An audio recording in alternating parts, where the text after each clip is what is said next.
here's one that feels like God only knows what's going to happen in this game. We go to El Paso, which God only knows what happens. Like, it could be sunny and 70. It could be snowing. Like, you never know with the Sun Bowl just how things are going to go.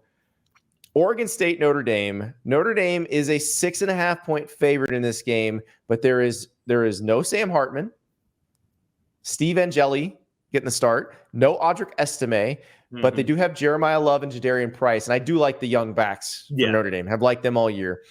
But Blake Fisher, Joe Alt have opted out to prepare for the draft. They're two offensive tackles. Their center, Zeke Fisher, has transferred to NC State, and guard Rocco Spindler is injured. So completely different offensive line. But that said, Oregon State is rolling in here with also a new quarterback, a new coaching staff. Yes.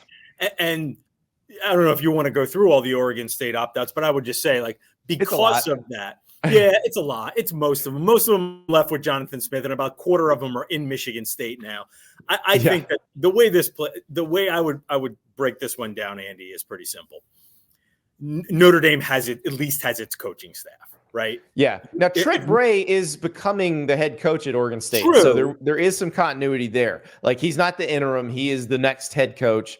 And here's the other weird one.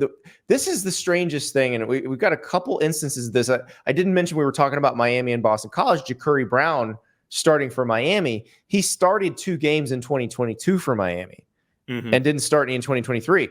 Well, guess who started for Oregon State?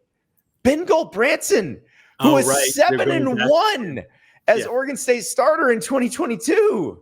So there is that. I mean, so if you have somebody who you think can be competent back there at quarterback for Oregon State, the tight ends in the portal, Damian Martinez, we're not really sure. He's suspended. I believe he's out. Yeah. So I think he's out, right? Like, they haven't changed their mind on Damian because he got suspended. Yeah.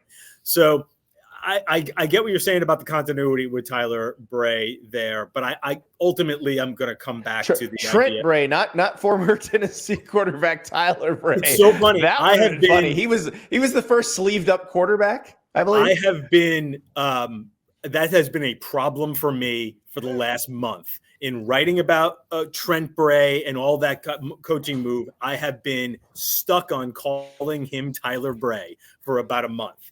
I do that all the time. I have certain names that I cannot get the other close name out of my head. Yeah. All that said, though, I'll go with Notre Dame here. It also goes back to this, a little bit of this. Like, who's going to have the better number 2s? Right. I know Notre Dame has a lot of guys that have opted out, but I also know that Notre Dame probably has a bunch of players that they will be relying on next year to move in. Yeah. Well, and it's the offensive line that's the most important part here in this discussion.